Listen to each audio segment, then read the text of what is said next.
వచ్చినావు, నీ ప్రేమ వర్ణింపతరమా. మా సమీపమునకు దిగి వచ్చినావు, నీ ప్రేమ వర్ణింపతరమా. హల్లెలూయా.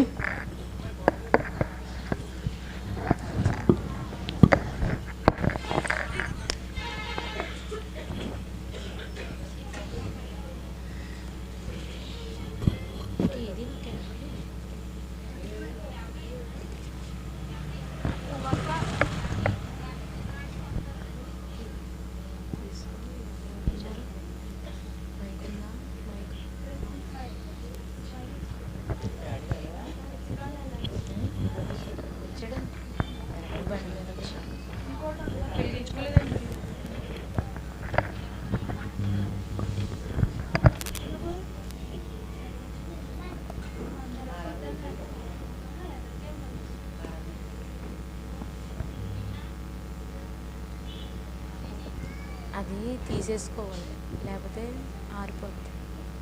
అర్థమైందా?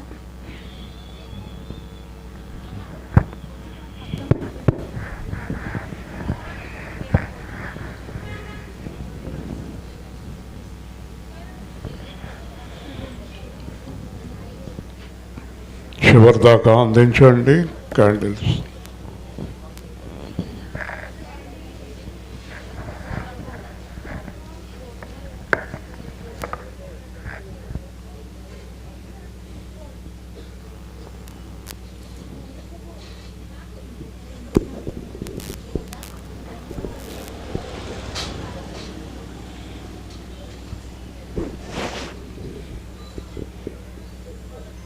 దేవుడు ఈ లోకమునకు వెలుగుగా యేసుక్రీస్తు రూపములో వచ్చెను. ఆయన చీకటిలో ఉన్నవారికి వెలిగిచ్చుటకై ఆయన వచ్చెను. మరణము నుండి అపవాది నుండి విడిపించుటకు ఆయన వచ్చెను. పాపము నుండి విమోచించుటకు ఆయన వచ్చెను. మేము ఆయనకు సాక్షులము. రక్షకుండు దయించినాడు, మన కొరకు పరమా రక్షకుడు దయించినాడు. మన కొరకు పరమా రక్షకుడు దయించినాడు.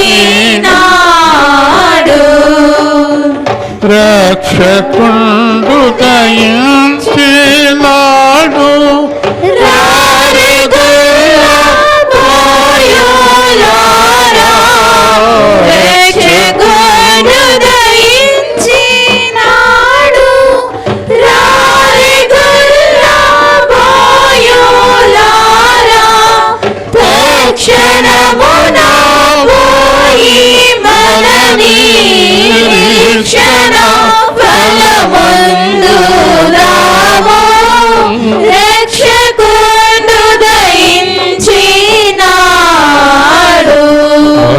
కొరకు పరమా రక్షకుడు దయించినాడు.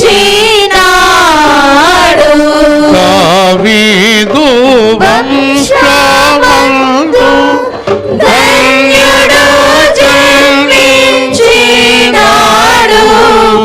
దావీదు వంశమందు ధన్యుడు జన్మించినాడు. దేవుడగు యెహోవా దిక్కు తేరి చూచినాడు. రక్షకుడు దయించినాడు. మన కొరకు పరమా రక్షకుడు దయించినాడు. గగనము నుండి దిగి గరుడుగా ప్రియుడు దూత గగనము నుండి దిగి గరుడుగా ప్రియుడు దూత తగినట్లు చెప్పే వారికి మిగుల సంతోష సువార్త రక్షకుడు దయించినాడు మన కొరకు పరమా రక్షకుడు దయించినాడు వర్తమానము చెప్పి దూత వైభవమున పోవుచున్నాడు వర్తమానము చెప్పి దూత వైభవమున పోవుచున్నాడు కర్తను చూచిన వెనుక కాంతము విశ్రామంబపుడు రక్షకుండు దయించినాడు మన కొరకు పరమా రక్షకుండు దయించినాడు పశువుల తొట్టిలోన బాటతోడ చుట్టబడిన పశువుల తొట్టిలోన బాటతోడ చుట్టబడిన శిశువును కనుగొందురాని శీఘ్రముగను దూత తెలిపే రక్షకుండు దయించినాడు మన కొరకు పరమా రక్షకుండు దయించినాడు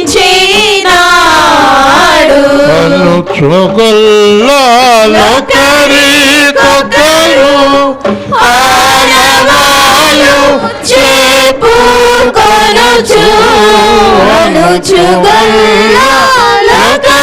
అనుచుగల్లాలొకరికొకరు ఆనవాలు చెప్పుకొనుచు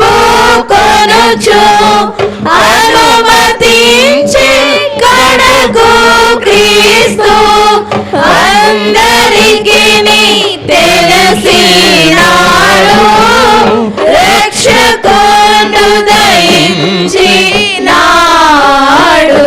మన కొరకు పరమా రక్షకుండు దయించినాడు happy happy Christmas merry merry Christmas happy happy Christmas merry merry Christmas merry merry Christmas happy happy Christmas merry merry Christmas happy happy Christmas క్రీస్తునాడు పుట్టను హల్లెలూయా మన కొరకు పుట్టను హల్లెలూయా మనలో పుట్టను హల్లెలూయా క్రీస్తు రాజుకి జై రాజుల రాజు జై ప్రభుల ప్రభు జై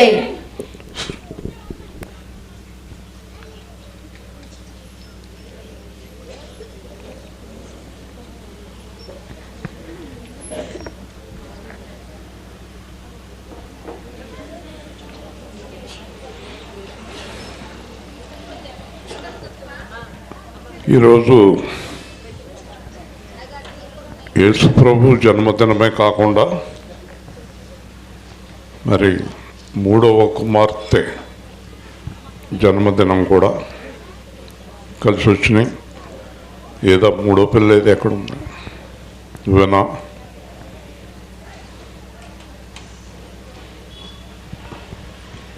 దేవుడు ప్రేమామయుడు, కృపామయుడు, దయగలవాడు, జీవం గలవాడు, పరిశుద్ధుడు, ఎన్నో లక్షణాలు కలిగినటువంటి దేవుడు. ఈ దేవుడు పాపిని ప్రేమించి, యేసుప్రభు ఎందుకు వచ్చాడంటే ఈ లోకానికి, పాపుల కొరకు వచ్చాడు అని ఉంది. సరే, చాలామంది అన్నారు మేమేమీ పాపం చేయలేదు, మాకు అక్కర్లేదు అన్నారు. అంటే అలా అన్నవారిలో నేను ప్రధానుణ్ణి. నా దగ్గరికి వచ్చి చాలామంది నేనున్న ప్రాంతంలో మీరు యేసుప్రభుని నమ్ముకోండి అన్నారు. ఎందుకు అన్నాను. మీ పాపము నుంచి విడుదల పొందటానికి. నేనేం పాపం చేయలేదు, మీరు చేస్తే నమ్ముకోండి, నేనైతే ఏ పాపం చేయలేదు అన్నాను. సరే, ఇలాగ చాలా సంవత్సరాలు గడిచిపోయింది. ఒకరోజు రాత్రి ఇదే 10వ తారీఖు, ఇంకొక 3 నెలలుంటే 27 సంవత్సరాలు అయిపోతుంది రేపు మార్చికి. ఆ రోజు రాత్రి వచ్చాడు నా దగ్గరికి. ఆ రోజు రాత్రి అంతకుముందు నేను మాట్లాడిన మాటలన్నీ వెనక్కి వెళ్ళిపోయి, ఆ రోజు రాత్రి ఇంచుమించు 12:30 గంటలకు నేను యేసుప్రభు దగ్గర చెప్పిన మొట్టమొదట మాట ఏంటంటే, నా అంత ఘోర పాపి ఎవరు లేరని చెప్పాను. దేవుని స్తోత్రం. కాబట్టి యేసుప్రభు వచ్చేదాకా మనం పాపులం కాము అనిపిస్తుంది. నేనే పాపం చేస్తాను, అందరూ చేసేదే నేను చేస్తున్నాను. కానీ ఆశ్చర్యకరమైన విషయం ఏంటంటే, యేసు ప్రభువులోకి వచ్చాక పాపం చేసేవారి గురించి నాకు చాలా ఆశ్చర్యంగా ఉంటుంది. అలాగ నేను కూడా కొంతకాలం ఉన్నాను. కానీ తర్వాత తెలుసుకున్నాను, ప్రభువులోకి వచ్చాక ఇంక మనం పాపం చెయ్యకూడదు అని. కాబట్టి ఇప్పుడు ప్రభువులోకి వచ్చాక పాపం చేస్తున్నారు అనుకోండి, మరి ప్రభువులో లేని వారికి మనం ఏం చెప్పాలి? అదో పెద్ద ప్రశ్న. నీకు అర్థమవుతుందా? ప్రభువులోకి వచ్చాక మనం పాపం చేస్తున్నాం అనుకోండి, మరి పాపములో ఉన్న వారికి ఎలా చెప్పాలి? చూసారా? ఇప్పుడు చెప్పండి. ఇప్పుడు యేసు ప్రభు నమ్ముకోండి అని చెప్పే అర్హత ఎవరికి ఉంది? చెప్పాలి. పాపం మానేసిన వారికి మాత్రమే ఉంది. గట్టిగా దేవుని స్తోత్రం చెప్పండి. పాపంలో ఉన్నవారికి అర్హతలే. మరి సువార్త ప్రకటించడం లేదా? పాపములో ఉండి సువార్త ప్రకటించడం లేదా? ప్రకటిస్తున్నారు. అందుకే సువార్త జయకరముగా లేదు. సంఘ కాపరులు పాపములో ఉండి వాక్యాలు చెప్తున్నారు కనుక సంఘము జయకరముగా లేదు. నేను చెప్పగలను, యేసు సేవా కేంద్రము జయించిన సంఘం అని చెప్పగలను. గట్టిగా దేవుని స్తోత్రం చెల్లిద్దాం. 2 చేతులు ఎత్తి దేవుని స్తోత్రం చెల్లిద్దాం. పాపం అనేది సంఘంలో ఉండకూడదు. ఉంటే ఆగలేరు, పోతారు. నాతో ప్రభు చెప్పిన మాట 3 రోజులైంది. 3 రోజులే. అదేంటంటే ఎప్పుడు చెప్పలేదా? మొన్న రాత్రి 9:20 వీళ్ళందరికీ వాక్యం చెప్పేసి పైకి వెళ్ళి, నాకు బాగా ప్రార్థన అలవాటు, పైకి వెళ్ళి ప్రార్థన చేస్తున్నాను. ప్రార్థన చేస్తుంటే ప్రభు ఒక మాట నాతో మాట్లాడారు. కుమారుడా, ప్రతి లోపము నువ్వు సరి చేసుకుని ఈ రాత్రి నుంచి పూర్తిగా నాలాగా నువ్వు కనిపించాలన్నారు దేవుడు నాతోటి. గట్టిగా దేవుని స్తోత్రం చెల్లిద్దాం. వినిపిస్తుందండి? నేను ఎందుకు గద్దిస్తానంటే, సంఘంలో ప్రభువు నన్నే ఇంకా ఇలా చెప్తున్నారంటే మిమ్మల్ని నేను గద్దించకుండా ఉంటే ఎలా కుదురుతుంది? మరి ప్రభువు మీతో మాట్లాడతారా? మాట్లాడరు. ఎందుకంటే ఒక సేవకుడిని ఏర్పాటు చేసుకొని నా గొర్రెలను కాయము, నా గొర్రెలను మేపమన్న తర్వాత మీతో ఆయన ఎలా మాట్లాడతాడు? నా ద్వారానే మాట్లాడతాడు మీతోటి. కాబట్టి నాతో మాట్లాడుతున్న ప్రతి మాట మీకు నేను చెప్పాలా వద్దా? గట్టిగా చెప్పండి. దేవుని స్తోత్రం. చెప్పి తీరుతాం. కాబట్టి పాపము చేసేవారు, అబద్ధాలు ఆడేవారు, మోసము చేసేవారు యేసు సేవా కేంద్రంలో ఉండటానికి వీరలేదు. సేవకుడి దగ్గర నుంచి ఎవరైనా సరే, కొడుకు అవని, కోడలవని, అల్లుడు అవని, కూతురు అవని, భార్య అవని, ఎవరైనా సరే, మోసం చేసేవాళ్ళు కానీ, అప్పులకు కొట్టేవాళ్ళు కానీ, తప్పుడు పనులు చేసేవారు కానీ, వ్యభిచారం చేసేవారు కానీ, తాగుబోతులు కానీ, మాట తప్పేవారు కానీ, నిందలు పడేవారు కానీ ఈ సంఘంలో ఉండటానికి వీరలేదు. ఎందుకు చెప్తున్నాను తెలుసా?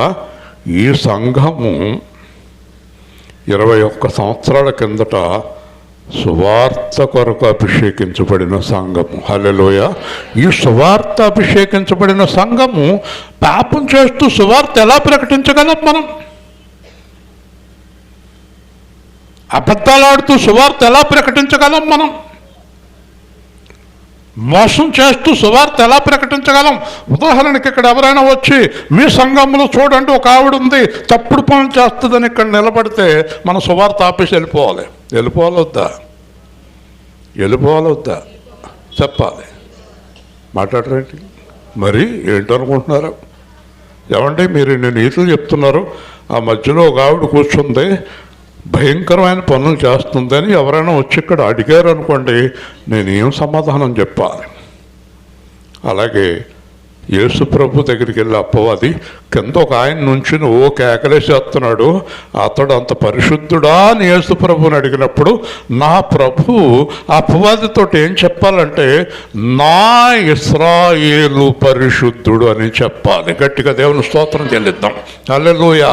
అలాగే మీ గురించి చెప్పాలి, మీ గురించి చెప్పాలి, నా గురించి చెప్పాలి. వింటున్నారా? మనం చాలా త్యాగాలు చేయాలి.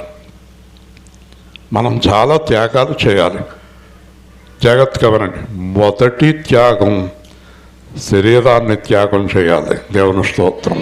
ఈ శరీరము సజీవ యాగముగా దేవుడికి సమర్పించుకోవాలి.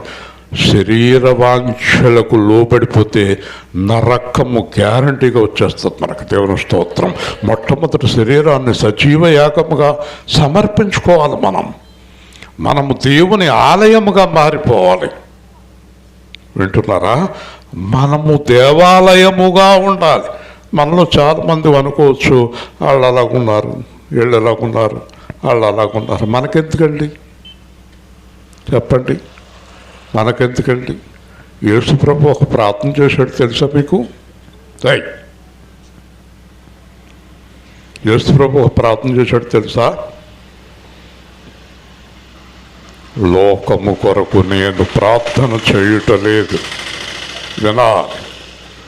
లోకము కొరకు నేను ప్రార్థన చేయటలేదు, లోకములో నీవు ఎన్నుకున్న వారు నీ వారైనందున వారి కొరకు మాత్రమే నేను ప్రార్థన చేస్తున్నాను. గట్టిగా దేవుని స్తోత్రం, గట్టిగా చెప్తాను. యేసు ప్రభువే చెప్తున్నాడు. వాళ్ళు కూడా నాకెందుకు, నాకు ఇశ్రాయేలు గొడవ కావాలి,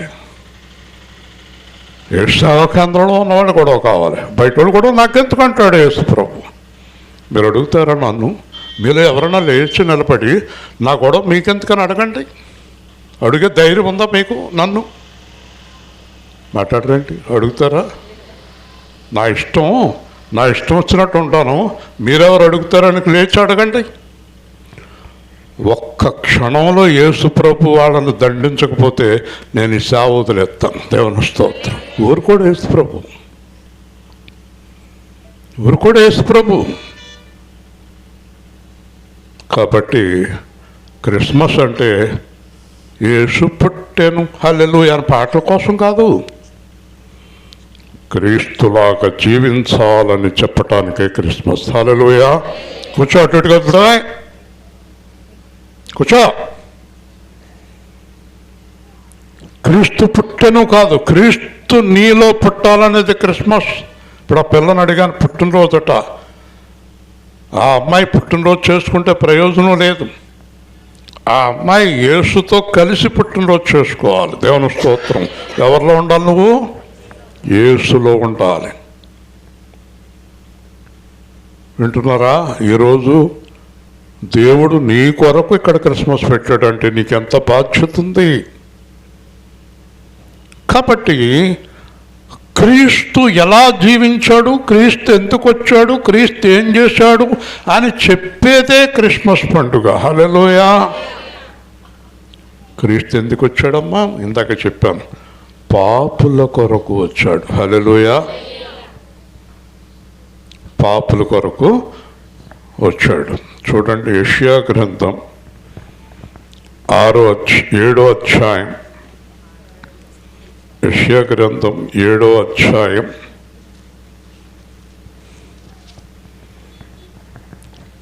7:13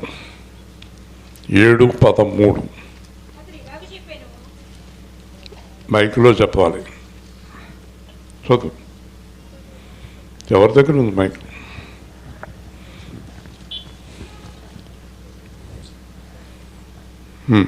ఏడు 13. దావీదు అతడు ఇలాగూ చెప్పెను, దావీదు వంశస్థులారా వినుడి, మనుషుణ్ణి విసికించుట చాలదనుకుని నా దేవుని కూడా విసికింతురా. కాబట్టి ప్రభు తానే ఒక సూచన మీకు చూపును, ఆలకించుడి. కన్యక గర్భవతి కుమారుని కని అతనికి ఇమ్మాయేలును పేరు. హల్లెలూయా. జాగ్రత్తగా వినండి. 4000 సంవత్సరాలకు ముందు యెషయా చెప్తున్నాడు, మీరు ఎప్పుడు దేవుణ్ణి అలా విసిగిస్తూనే ఉంటారా? దేవుణ్ణి ఎందుకు విసిగిస్తారు మీరు? జాగ్రత్తగా వినండి. యేసుప్రభువుని అంటున్నారు, సూచక్రియ చూపించు మాకు, సూచక్రియ చూపించు మాకు. ఒక ఆవిడ ప్రార్థన చేస్తుంది, ఏమని? ఇంకెలా చూడమ్మా, అది చెప్తూ అయిపోయింది, వాక్యం చదవక్కర్లేదు, ఇంకా అయిపోయింది, అది నా వంక చూడు, మాకు సూచక్రియ చూపించు. ఒక ఆవిడ ప్రార్థన చేస్తుంది, ప్రభువా నా జీవితంలో అద్భుతం చేయవా అంటుంది. అంటే అద్భుతం అంటే ఏంటి? ఏంటో మరి అద్భుతం అంటే ఏంటో నాకైతే తెలియదు, మరి ఆవిడకి ఏ అద్భుతం చేయాలో కదా. ఇలాగా మీరు మనుషులనే కాదు దేవుణ్ణి కూడా విసిగించేస్తున్నారు మీరు. కాబట్టి యేసుప్రభు అన్నాడు, మీకు ఏ విధమైనటువంటి సూచక్రియలు అనుగ్రహింపబడవు, ఎందుకంటే మీరు వ్యభిచారతరము వారు అన్నాడు. హల్లెలూయా. మీరు పైకి వ్యభిచారం చేయకపోయినా లోపల ఏ బుద్ధులు అన్నాడు యేసుప్రభు. మీ తరమే వ్యభిచార తరం అన్నాడు. వ్యభిచారం అంటే తెలుసా మీకు? చాలామందికి తెలియదు. వ్యభిచారం అంటే స్త్రీలతో పురుషులు, పురుషులతో స్త్రీలు పోయేది అనుకుంటారు. అది కాదు, అది కాదు వ్యభిచారం అంటే. వ్యభిచారం అంటే మనది కాని వస్తువు మీద మనము ఆశ కలిగి ఉండిందల్లా వ్యభిచారమే. హల్లెలూయా. కుర్చీ నాది కాదు నాకు కావాలి, ఆ బండి నాది కాదు నాకు కావాలి, ఆ ఇల్లు నాది కాదు నాకు కావాలి, అలాగే ఈ భూమి నాది కాదు నాకు కావాలి, ఆకాశం నాది కాదు నాకు కావాలి, అసలు అన్నీ నాకు కావాలి. దీని పేరేంటి? వ్యభిచారం కదా. జీవము గల దేవుణ్ణి వదిలి జీవము లేని వాటిని ఆరాధించేది వ్యభిచారం. ఒక పరాయి స్త్రీని, పరాయి పురుషుని భార్యతో వ్యభిచారము. వివాహానికి ముందు చేసేది వ్యభిచారము. ఒక ఫోనులో సరస్సోక్తులు వివాహం కాని వారు మాట్లాడేది వ్యభిచారము. వింటున్నారా? రాత్రి మాట్లాడుకున్నాం, మరియా ఏ పురుషుని ఎరగదట. హల్లెలూయా. గట్టిగా చెప్పాలి. మరి ఎలా ఉండాలి కన్యకలు? కన్యకలు ఎలా ఉండాలి? యవనస్తులు ఎలా ఉండాలి? పరిశుద్ధులై ఉండాలి. కాబట్టి యేసుప్రభు అన్నాడు, వ్యభిచారమైన మీ తరమునకు ఏ సూచక్రియ అనుగ్రహింపబడదు, యోనా సూచక్రియ అనుగ్రహిస్తానన్నాడు. అంటే ఏంటి ప్రభు అని అడిగారు. యోనా 3 రోజులు చేప గర్భంలో ఉన్నాడు. యోనా 3 రోజులు చేప గర్భంలో ఉన్నాడు. మనుష్య కుమారుడు సిలువేయబడి సమాధిలోనికి వెళ్ళి 3వ రోజున లేస్తాడు. ఆ ఒక్క సూచక్రియే మీకు అనుగ్రహింపబడుతుంది అన్నాడు. హల్లెలూయా. ఏంటా సూచక్రియ?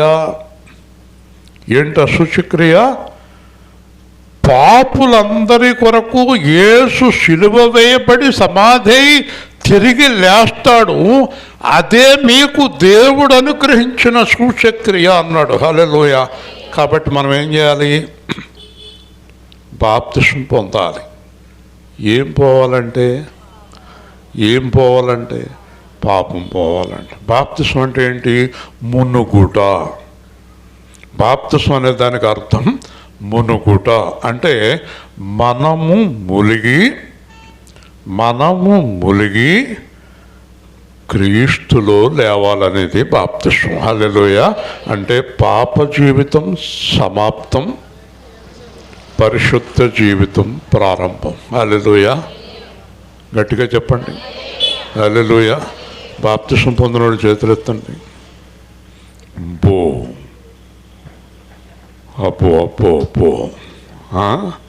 మరి పాప జీవితం సమాధి అయిపోయినాడు చేయొద్దండి.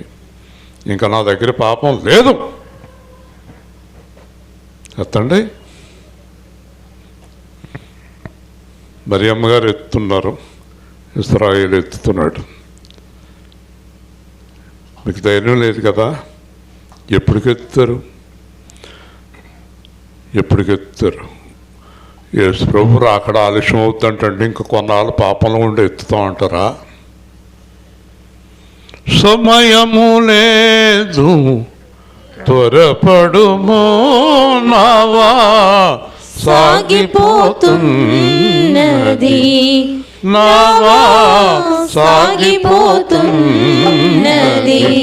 ఇప్పుడు నీవు విడచినా, ఇప్పుడు నీవు విడచినా, మరలెన్నటికీ దొరకదు, మరలెన్నటికీ దొరకదు. జీవన నావ సాగుచున్నది, నావను నడిపే నావికుడేసు. రండి వేగమే నావలోనికి, భయము లేని ప్రయాణము చేర్చును గమ్యము. జీవన సాగుచున్నది. ఈ పాట మీరు చాలా ప్రేమగా పాడాలి. ఎందుకు పాడాలో చెప్తానండి. 2008 ఫిబ్రవరి 9 పరిశుద్ధ బాబు కూతురు ఇంటికాడ సువార్త జరిగింది. 2008 ఫిబ్రవరి 9. అర్థమైందా? దేవుడు ఆ డేటులతో సహా ఉంచాడు ఇక్కడ.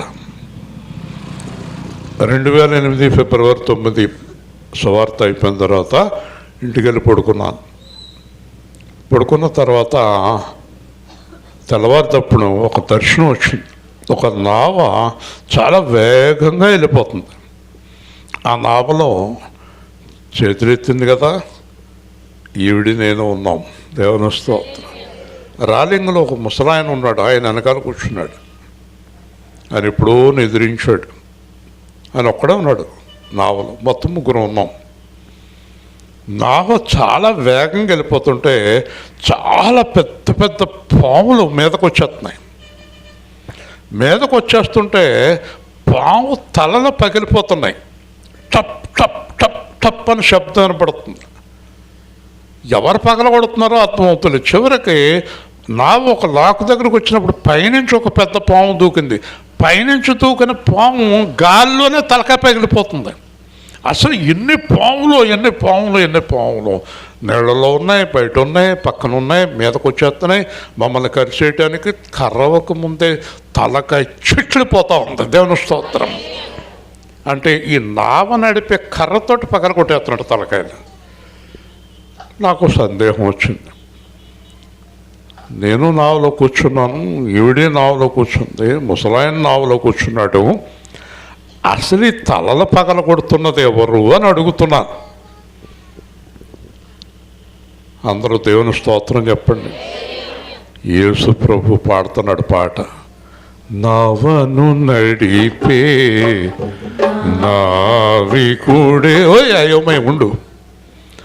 నవను నడిపే నావికుడే కుమారుడా, ఆ నావ నేనే నడుపుతున్నాను. గట్టిగా 2 చేతులు ఎత్తి దేవుని స్తోత్రం. ఇంకేం కావాలి? బైబిల్ పడేసింది. ఇంకేం కావాలి చెప్పండి? ఎవరో కాదు, ఇలా చూడు, నువ్వు ఇక్కడ ఉండు, నువ్వు కూడా చేయత్తలేదు. ఇంకేం కావాలి అంటే నేను రాసిన పాట యేసు ప్రభు పాడుతున్నాడు. హల్లెలూయా. ఇప్పుడు పాడండి ఈ పాట,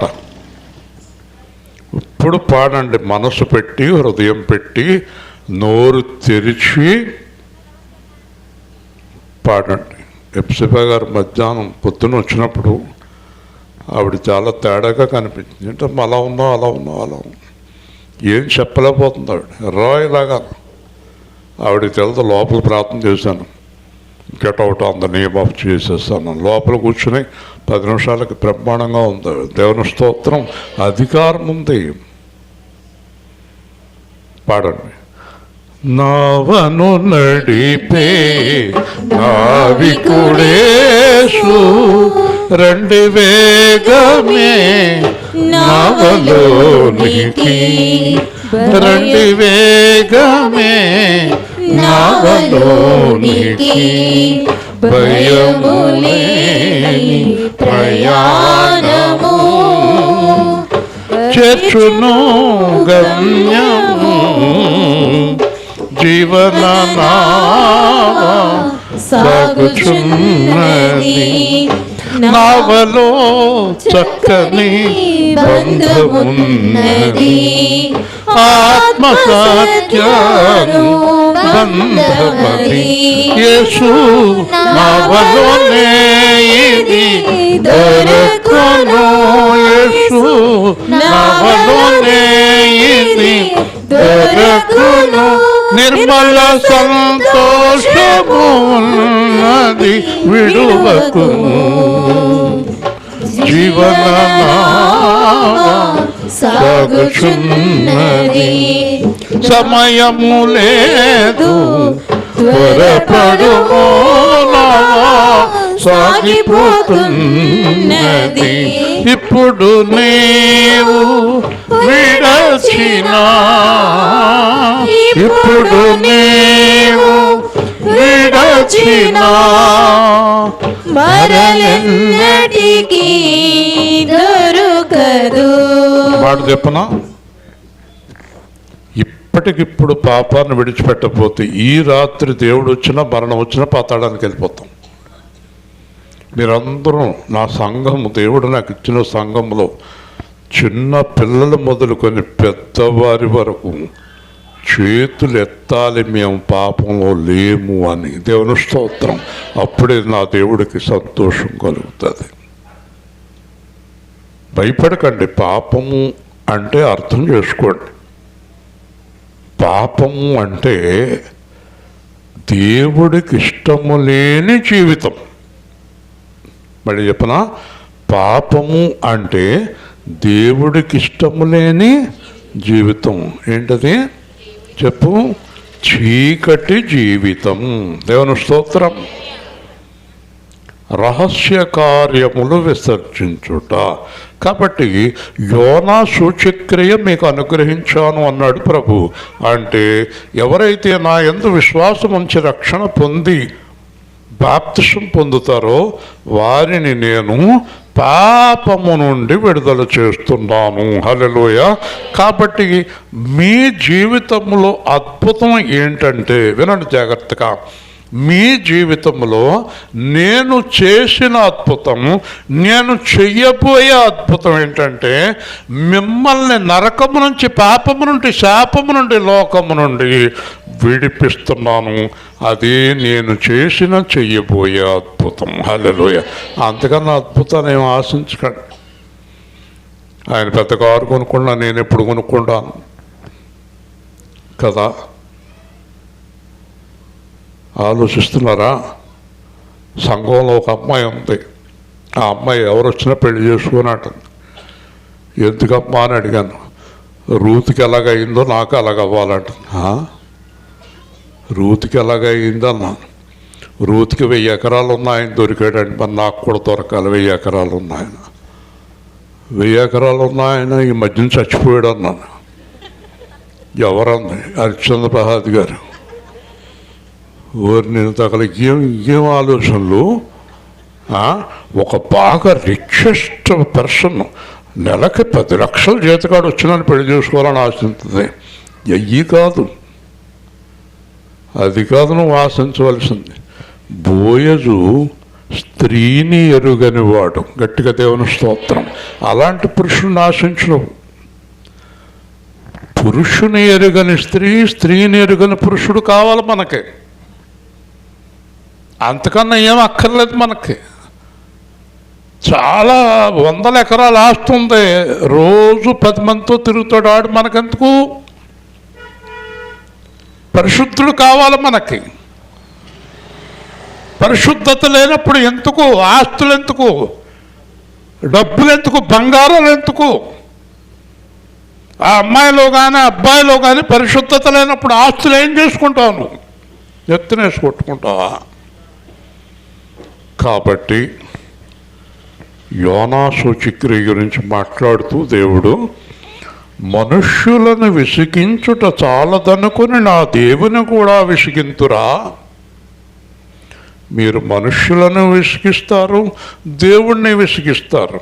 ఎప్పుడు ఏదో ఒక గొడవతో ఉంటారు. చెప్పండి, ఎప్పుడు ఏదో ఒక గొడవతో. ఇక్కడ పాటలు పాడుతుంటే ఎక్కడో ఆలోచిస్తుంది ఆవిడ. అది ఎప్పుడూ ఎక్కడో ఉంటాను కదా. మనుషుల్ని విసిగిస్తావు, దేవుణ్ణి విసిగిస్తావు కదా.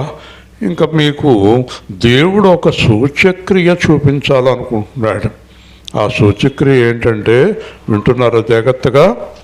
జాగ్రత్తగా వినండి. ఆలకించుడి, కన్యక గర్భవతి అయి కుమారుని కని అతనికి ఇమ్మానుయేలు అని పేరు పెట్టుదురు. ఇమ్మానుయేలు అన్న మాటకు దేవుడు మనకు తోడై ఉన్నాడు. హల్లెలూయా. కాబట్టి దేవుడు ఏం చేయదలుచుకున్నాడంటే, చాలా శ్రద్ధగా వినండి. దేవుడు మీ గురించి ఏం చేయదలుచుకున్నాడంటే, అందరూ దేవుని స్తోత్రం చెప్పండి. దేవుడు మీ గురించి ఏం చేయదలుచుకున్నాడంటే, మానవ రూపములో ఉండి మీతో ఉండాలని కన్యక గర్భములో పుడుతున్నాడు. హల్లెలూయా. ఇంకోసారి చూసానంటే కొట్టేస్తాను. ఇలా ఏం మాట్లాడుతున్నాం ఇద్దరు? కన్యక గర్భవతి అయి, జాగ్రత్తగా వినండి. దేవుడు మనిషిగా వచ్చి మన మధ్యలో ఉండి మనతో ఆహారం తీసుకుని మనతో జీవించి వాక్యాన్ని బోధించి మన ముందు సిలువేయబడి మన ముందు తిరిగి లేచి వెళ్ళి దేవుని కుడిపార్శ్వాన కూర్చున్న సూచక క్రియ మీకు నేను చూపిస్తున్నాను అన్నాడు. హల్లెలూయా. అర్థమైందా? యేసుప్రభు ఎవరో అర్థమైందా? దేవుడు మానవుడుగా వచ్చాడు. ఎందుకంటే మనతో కలిసి జీవించడానికి. హల్లెలూయా. దేవుడు మనకు ఎల్లప్పుడూ తోడుగా ఉన్నాడు. దేవుడు ఎల్లప్పుడూ తోడుగా ఉన్నాడు దేవుడు మనకు ఎల్లప్పుడూ తోడుగా ఉన్నాడు. ఏదేనులాదాముతో నుండెను హనోకు తోడా నేగేను దీర్ఘదర్శకులతో నుండెను ధన్యులు దేవుని గలవారు దేవుడు మనకు ఎల్లప్పుడూ తోడుగా ఉన్నాడు. దైవాజ్ఞ శిరసావహించి దివ్యముగా నబ్రహాము కన్న కుమారుని ఖండించుటకు ఖడ్గమునెత్తి రాయుడు దేవుడు మనకు ఎల్లప్పుడూ తోడుగా ఉన్నాడు. యోసేపు ద్వేషింపబడినప్పుడు గోతిలో త్రోయబడినప్పుడు యోసేపు ద్వేషింపబడినప్పుడు గోతిలో త్రోయబడినప్పుడు శోధనతో చెరసాలయందు శోధనతో చెరసాలయందు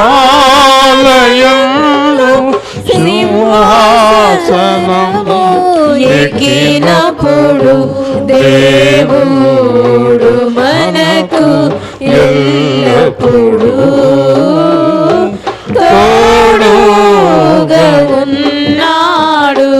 పౌలు బంధించబడినప్పుడు పేతురు చెరలో ఉన్నప్పుడు అపోస్తలులు విశ్వాసులు హింసించబడిన ఎప్పుడు దేవుడు మనకు ఎల్లప్పుడూ తోడుగా ఒకసారి నేను ఉన్నాడు. ధ్యానం చేస్తుంటే వాక్యం చూపించాడు దేవుడు నాకు. చాలా బాధ కలిగింది నాకు. కుమారుడా భయపడక వాక్యం చదువు అన్నాడు. ఆ వాక్యం చదివితే దేవుడు మనకు తోడయుండని ఎడల మనలను ఎప్పుడో ప్రాణములతో మింగివేసేవారని ఉంది వాక్యంలో. హల్లెలూయా. మనం చంపేసేవారు.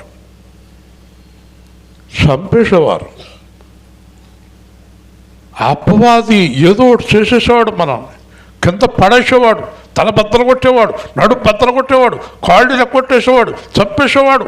ఎందుకంటే యేసుప్రభు అన్నాడు వాడు నరహంతకుడు. ఈరోజు నేను ఛాలెంజ్ చేసి చెప్తున్నాను, మనకు కనుక దేవుడు తోడై లేకపోతే మనలో ఒక్కరం ఇక్కడ సజీవులుగా కూర్చోలేము. మనం దేవుని స్తోత్రం. దేవుడు కృపను బట్టి పొందుతున్నాం. జ్ఞానం కలిగి ఉండండి. నిజంగా కనుక దేవుడు అపవాదికి అవకాశం ఇస్తే వెంటనే చంపేస్తాడు. యోబు గురించి చాలా ప్రయత్నం చేశాడు, కానీ దేవుడు అన్నాడు యోబు ప్రాణం ముట్టుకుంటే జాగ్రత్త అన్నాడు. అలాగే మన గురించి చెప్తాడు. ఈ రోజున ఆరోగ్యంగా మనం నిలబడి పాటలు పాడుకుంటూ ఆహారం తీసుకుంటూ దేవుణ్ణి స్తుతించడానికి గల కారణం 100కి 100% దేవుడు మనకు తోడై ఉన్నాడు. గట్టిగా చెప్పండి హల్లెలూయా. దేవుడు మనకి తోడై ఉన్నాడు. దేవుడు నాకు తోడై ఉన్నాడు. ఎందుకంటే దేవుడు యేసుక్రీస్తుని ఈ లోకానికి ఇచ్చినప్పుడు పెట్టిన పేరు ఇమ్మానుయేలు. ఇమ్మానుయేలు. ఇమ్మానుయేలు అంటే అందరూ చెప్పండి, దేవుడు నాకు తోడై ఉన్నాడు. చెప్పాలి అందరూ, దేవుడు నాకు తోడై ఉన్నాడు. చూసారా, మీరు ఈ మాట పట్టుకుని ఇంటికి వెళ్ళిపోండి, ఈ మాట పట్టుకుని జీవించండి, ఈ మాట పట్టుకుని బ్రతకండి. ఎందుకంటే దేవుడు నాకు తోడై ఉన్నాడు కనుక నేను ఎవ్వరికీ భయపడను. హల్లెలూయా. నువ్వు భయపడాల్సిన పాపానికి, నువ్వు భయపడాల్సిన అబద్ధానికి, నువ్వు భయపడాల్సిన తప్పుడు పనులకి, నువ్వు భయపడాల్సింది లోకానికి, లోకములో ఉండే చెడ్డ పనులకి. అంతేగాని ఇంకా దేనికి భయపడు. నువ్వు పరిశుద్ధంగా యథార్థంగా ఉంటే నిన్ను ముట్టుకోనివ్వడు యేసుక్రీస్తు ప్రభువు. హల్లెలూయా. నిన్ను ముట్టుకోవాలంటే ఆయన పర్మిషన్ కావాలి. ఎంత గొప్ప కార్యం చేశాడంటే 2025 సంవత్సరాల కిందట దేవుడు మనకి ఇమ్మానుయేలునిచ్చాడు. మనకి ఈరోజు ఎంత ధైర్యంగా ప్రపంచమంతా మనం తిరుగుతున్నామంటే, అనేక ప్రాంతాలకు వెళ్ళి సురక్షితంగా మనం ఇంటికి వస్తున్నామంటే దేవుడు మనకు తోడై ఉన్నాడు. హల్లెలూయా. గట్టిగా చెప్పాలి. పౌలు అంటాడు రోమపత్రికలో, దేవుడు మన పక్షమునుండగా మనకు విరోధి ఎవరు? దేవుడు మన పక్షమునుండగా మనకు విరోధి ఎవరు? నేను ఒక రాత్రి కన్నీరు కారుస్తూ బెంగళూరులో మా అబ్బాయి గదిలో ప్రార్థన చేస్తున్నాను. ప్రభు సంవత్సరాల తరబడి నన్ను ఏడిపిస్తున్నారు ఇక్కడ అన్నప్పుడు రాజేష్ లేచాడు సడన్గా. ఏంటి నాన్నగారు, ఏంటి బాధపడుతున్నారు అని. బాధ ఏముందా, ఎన్ని సంవత్సరాల నుంచి తిరుగుతున్నాం ఈ బెంగళూరు అంటే. రాజేష్ అన్నాడు, ఎన్ని సంవత్సరాలైనా తిరుగుతున్నాను అనకండి, మీతో పాటు ఆయన కూడా వస్తున్నాడు అన్నాడు. గట్టిగా దేవుని స్తోత్రం. చాలు, ధైర్యం వచ్చేసింది, ధైర్యం వచ్చేసింది. నాతో ఎవరున్నారు? దేవుడు ఉన్నారు. జాగ్రత్తగా వినండి. 2-3 సంఘటనలు చెప్పి ముగిస్తాను. యోసేపు గోతులో పడేశారు, అందరూ పగపట్టేశారు. మీకు ఆశ్చర్యకరమైన విషయం చెప్పనా? మీరు ఏదైనా తప్పు చేస్తే పగపడితే పర్వాలేదు, ఏ తప్పు చేయకుండా పగపట్టారు యోసేపు మీద.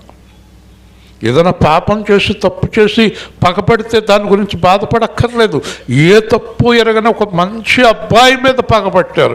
ఈ రోజుల్లో కొంతమంది పగపడుతున్నారు, మంచివాడి మీద పగపడుతున్నారండి. యథవేషాలు వేసేవాడి మీద కాదండి పగపడుతుంటా, మంచివాడి మీద పగపడతారు. అవసరం అయితే దేవుడి మీద కూడా పగపడతారు. వీళ్ళు అంటారు, దేవుడు మాకేం చేస్తాడు. దేవుడు మీకేం చేస్తలేదా? దేవుడి మీద కూడా పగపడతావా నువ్వు కదా? అప్పుడు యోసేపుని గోతులో పడేశారు. యోసేపు అంటాడు, అన్నలారా నేను ఏం తప్పు చేశాను అంటాడు చిన్నపిల్లడు. మాట్లాడుకును అని మళ్ళీ ఎవరికి అమ్మేశారు. అమ్మేస్తే వాళ్ళు అట్టుకెళ్ళి పోతిఫర్కి అమ్మేశారు. పోతిఫర్ ఇంట్లో యోసేపు వెళ్ళిన కాడి నుంచి అంతవరకు వ్యాపారాలు లాసు, అన్ని లాసు, అంతవరకు అన్ని నష్టాలే పోతిఫర్కి. యోసేపు అడుగు పెట్టిన రోజు నుంచి అంత పెరిగిపోతూ ఉంది బాగా. హల్లెలూయా. ఇదేంటి కుర్రోడు వచ్చిన కాడి నుంచి అంత అభివృద్ధి అయిపోతుంది అనుకుని యోసేపుకు దేవుడు తోడై ఉన్నాడని గ్రహించేశాడు. గ్రహించేసి, అబ్బాయి మొత్తం మా వ్యాపారం అంతా నీకు అప్పచెప్పేస్తున్నాను, ఇల్లు గిల్లు అన్నీ అప్పచెప్పేస్తున్నాను అన్నాక మళ్ళీ సాతాను చిన్న ప్రయోగం మొదలెట్టాడు. వీడు ఇలాగా గొప్పడైపోతాడు కావున యోసేపు ఒక చిన్న ప్రయోగం చేద్దామని చెప్పి వాళ్ళ ఆవిడని ఉపయోగించాడు. వాళ్ళ ఆవిడ మంచివాడే. చాలామంది మంచివాడే చెడిపోతారు, మీకు తెలిదేమో. తాతని ఎత్తాడు ఒక బాణం. మంచివాడు అంతకుముందు ఎప్పుడు చూడలేదు. ఈ కుర్రోడిని చూసి భలేగా ఉన్నాడు అనుకుంటే మనసు మారిపోయింది. వచ్చి మీదాడింది. వచ్చి మీదాడితే యోసేపు అన్నాడు, అమ్మా నువ్వు నాకు తల్లివి అన్నాడు. గట్టిగా దేవుని స్తోత్రం చెప్పండి. చూశాడు దేవుడి పైనుంచి. జైల్లో వేశారు. మళ్ళీ జైల్లో తోడై ఉన్నాడు. జైలు అధికారి యోసేపుకి మొత్తం జైలు అంతా అప్పచెప్పేశాడు. వింటున్నారా? యోసేపుకి ఎవరు తోడై ఉన్నారు? అందరూ చెప్పండి, దేవుడు తోడై ఉన్నాడు కనుక ఏ హాని కలగనవలేదు. ఒక రోజున యోసేపు ఆ పక్కనున్న వాళ్ళతో అన్నాడు, నేను ఏదైనా ఉద్యోగం చేసుకుంటాను, బయటికి వెళ్ళిపోయి నా గురించి రాజుగారితో చెప్పండి, నేను ఏ నేరము చేయలేదు, చిన్నప్పటి నుంచి నాకు అన్నీ కష్టాలే. దేవుని స్తోత్రం చెప్పండి. నేను ఏ నేరము చేయలేదు, కానీ నాకు అన్నీ కష్టాలే, నాకు అన్నీ కష్టాలే. ఒక్కసారి రాజుగారి దగ్గరికి వెళ్ళి నా బాధ చెప్పండి అని అడుగుతాడు. అలాగే చెప్తామని వాళ్ళు కూడా మర్చిపోయారు. మళ్ళీ 2 ఏళ్ళు తర్వాత స్వప్నం రావటం, స్వప్నం వివరించి యోసేపు చెప్పటం, మహారాజు సింహాసనం పక్కన సింహాసనం వేసి కూర్చోబెట్టారు. హల్లెలూయా. కష్టాలన్నీ తీరిపోయి రాజుగా కూర్చున్నాడు. అప్పుడు ఇంటికి వెళ్ళి దేవుడి దగ్గర పాదాల మీద పడి ఏడుతున్నాడు. ఎన్ని కష్టాలు, ఎన్ని శ్రమలకు తండ్రి నన్ను రాజుగా చేయటానికా అని అడిగాడు. హల్లెలూయా చెప్పండి. చూసారా, ఇప్పుడు 2 విషయాలు ఇక్కడ మనం ఆలోచించాలి. యోసేపుకు దేవుడు తోడై ఉన్నాడా? మహిమ పిల్ల చెప్పు, పుట్టినరోజు పిల్ల చెప్పు, యోసేపుకు దేవుడు తోడై ఉన్నాడా? యోసేపుకు దేవుడు తోడై ఉన్నందువల్ల యోసేపు ఏదన్నా తప్పుడు పనులు చేశాడా? యోసేపు ఎలా నడుచుకున్నాడు? దేవుడికి తగినట్టుగా నడుచుకున్నాడు. ఇప్పుడు క్రైస్తవులు అందరూ ఏంటంటే యోసేపుకి వచ్చిన ఆశీర్వాదం మనం చెప్పాను కదా, బోయేజ్ వచ్చేయాలంటే ఇవిడికి ఆశీర్వాదం ఊరికనే వస్తుందా? యోసేపు కూడా యేసుక్రీస్తులో నిలబడి ఉన్నాడు. హల్లెలూయా. కాబట్టి యోహాను 15 ప్రకారం మీరు యేసుక్రీస్తులో నిలబడకుండా యేసుక్రీస్తు మీకు తోడై ఉండడు. మీరు యేసుక్రీస్తులో నిలబడకుండా మీకు దేవుడు తోడై ఉండడు. ఊరికే తోడై ఉంటాడా? చెప్పండి. నా యందు నిలిచిన వారు బహుగా ఫలింతురు. నువ్వు దేవుళ్ళు లేవని నీ బతికే అర్థం, నీ జీవితమే అర్థం, నీ జీవితమే సాక్ష్యం. ఈరోజు క్రిస్మస్ సందర్భంగా నువ్వు దేవుడితో జీవించు, దేవుడు నీతో ఉంటే కనుక నువ్వు జీవించినంతకాలం ఫలిస్తూనే ఉంటావు. హల్లెలూయా, హల్లెలూయా. ఫలిస్తూనే ఉంటావు. లోకం వైపు చూడకు, పాపం వైపు చూడకు, నేత్రాశ, జీవపటము అన్ని విడిచిపెట్టు, దేవుడితో జీవించు. సరే, ఇంకో మాట చెప్తాను. దేవుడు నీకు తోడై ఉన్నది ఎలా నేను చెప్పు. దేవుడు నీకు తోడై ఉన్నది నువ్వు ఏం చేసినా తోడై ఉండటానిక చెప్పు. మరి ఏం చేయటానికి? యేసు ప్రభు చెప్పాడు ఆ మాట. వింటున్నారా? నాతో కలిసి అందరూ చెప్పండి. నేను తండ్రికి ఎల్లప్పుడూ ఇష్టమైనది చేయుదును గనక ఆయన నాకు తోడై ఉన్నాడు. హల్లెలూయా చెప్పండి, గట్టిగా చెప్పండి. హల్లెలూయా. మీరు ఎప్పుడు ఈ రోజు నుంచి ముగించేస్తున్నాను సందేశం. మీకు ఎన్ని కోట్లు కలిసి వచ్చినా సరే, ఏదొచ్చినా సరే, మేడలు, మిద్దులు, ఆస్తులు, పొలాలు ఏదొచ్చినా సరే, ఏ పదవులు వచ్చినా సరే, ఏదొచ్చినా సరే, దేవుడికి ఇష్టం లేకపోతే నాకు అక్కర్లేదని చెప్పండి. గట్టిగా చెప్పాలి, గట్టిగా చెప్పాలి. దేవుడికి ఇష్టం లేకపోతే నాకు అక్కర్లేదు. 1,000,000 ఐశ్వర్యం నన్ను వెతకి వచ్చినను నీకది సమమౌనా. 1,000,000 ఐశ్వర్యం నన్ను వెతకి వచ్చినను నీకది సమమౌనా. సంపద, సిరి సంపద, యేసయ్యా నిన్ను గూర్చిన తలంపులే నాకు, తలంపులే నాకు, నీ సన్నిధే నా పెన్నిధి దేవా, నీ సన్నిధే నా పెన్నిధి దేవా. పాపం తొలగింపమోక్షావు సిలువను, మహోన్నతం నీ ప్రేమ. చల్లని గాలి, కలువరి చల్లని గాలి ఆవరించుమా, ఆదుకొనుమా. పాలించుమా పాలించుమా నీ సన్నిధే నా పెన్నిది దేవా ఎన్నెన్నో మనోహర దృశ్యాలు చూచినను అంతా మాయే కదా జలమా జీవ జలమా